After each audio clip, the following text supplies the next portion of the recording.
Times when you're mad, आप में से कितने लोगों को प्यार हुआ है कभी? सबको हुआ है। सबको हुआ है। कितने लोगों का हार्ट ब्रेक हुआ है? थोड़ा हाथ उठाओ। सबका हुआ है। क्या बात है, क्या बात है, oh my God.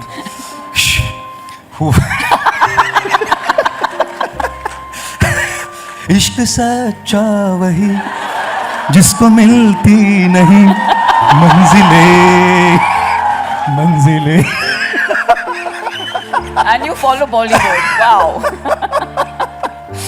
So when you're absolutely insanely madly in love with something, you don't look at the risks. Do This you? is like Mirabai talking, huh? In a way. You don't yes. look at the risks. Yes. That's why love is blind.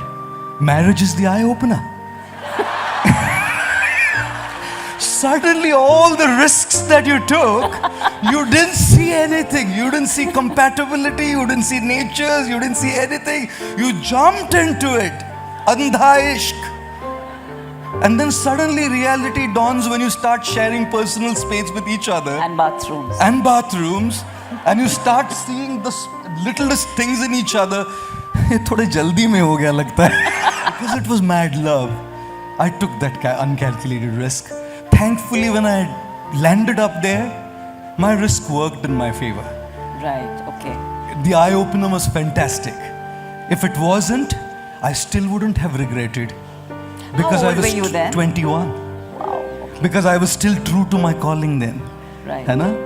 इसीलिए मैं कई बार कहता हूँ दोस्तों, मंजिल मिलेगी भटक कर ही सही। मंजिल मिलेगी भटक कर ही सही। गुमराह तो वो है जो घर से निकले ही नहीं। हाँ।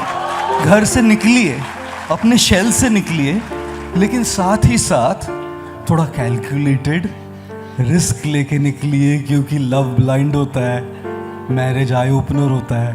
आई ओपनर के बाद रिग्रेट नहीं हुए, इसीलिए थोड़ा सा कैलकुलेटेड रिस्क लीजिए। In that journey, and this is something that I also want to share with all of you, what I learned in those years. Those were the formative years of my monkhood, and I learned one thing very crucial, and I believe strongly that it will help you immensely in your lives and whatever journey you've taken up for yourselves. All the distractions we see on our path are only because our eyes are not fixed on our purpose and our goal. Right. So if anything that I feel is inconvenient, it's because my eyes are wavering away from what I've come here for. If I'm here for a purpose and my mission, my eyes, my concentration, my focus is completely on what I'm meant to get, then I'm going to be able to handle those inconveniences. अरे inconveniences किसकी life में नहीं होती है दोस्तों? Is there any time in our life that we won't have inconveniences? There will always be some problems. There will always be some inconvenience. Always. How many of you have problems in your life? Everyone. Yeah. How many of you want a solution for problems in your life? Take up your smartphones, guys. Go to your wallpaper settings. Change your home screen and your lock screen wallpaper to the picture of your spouse if you're married, and to the picture of your boyfriend or girlfriend if you're not married. If you're in a relationship, and whenever you have a big challenge like my food, my sharing space, just pick up your phone and look at it like this. And say to yourself, if I can handle this, I can handle any damn thing in my life. I was just joking. So the point is, challenges, problems, distractions will go to the side when attention is on what we are meant to achieve. Challenges, distractions will seem very prominent when our eyes are off our goal.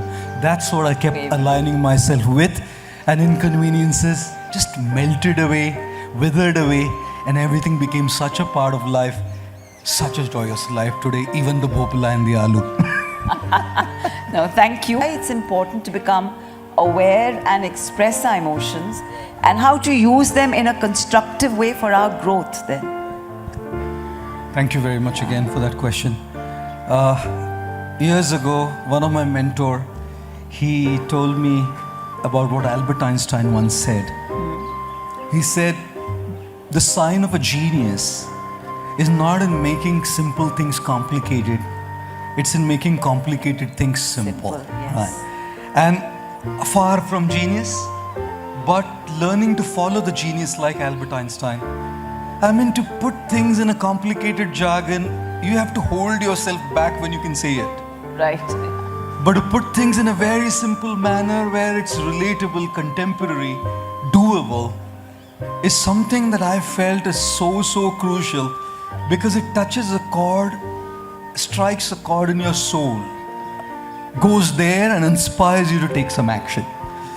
So that's probably why I just try and make it as simple as I can. But how does one really get to that emotional agility, emotional well-being? It's such a big thing, isn't it? John Milton said, the mind by itself is a place. It can turn heaven into hell and hell into heaven. How many of you have had this experience that you were in the best surrounding, but somebody really trashed you by insulting you, and the best surrounding was a cause of pain? Thank you.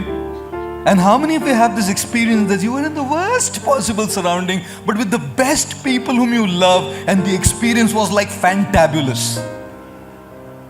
And what was doing it? The place? No. The mind. And which is why more important than our ability is the stability of our mind. We focus so much on our abilities that we forget that we need to bring our stability to our mind.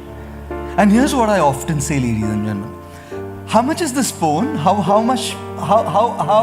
heavy is this phone? 100, 150, 200 grams? Right?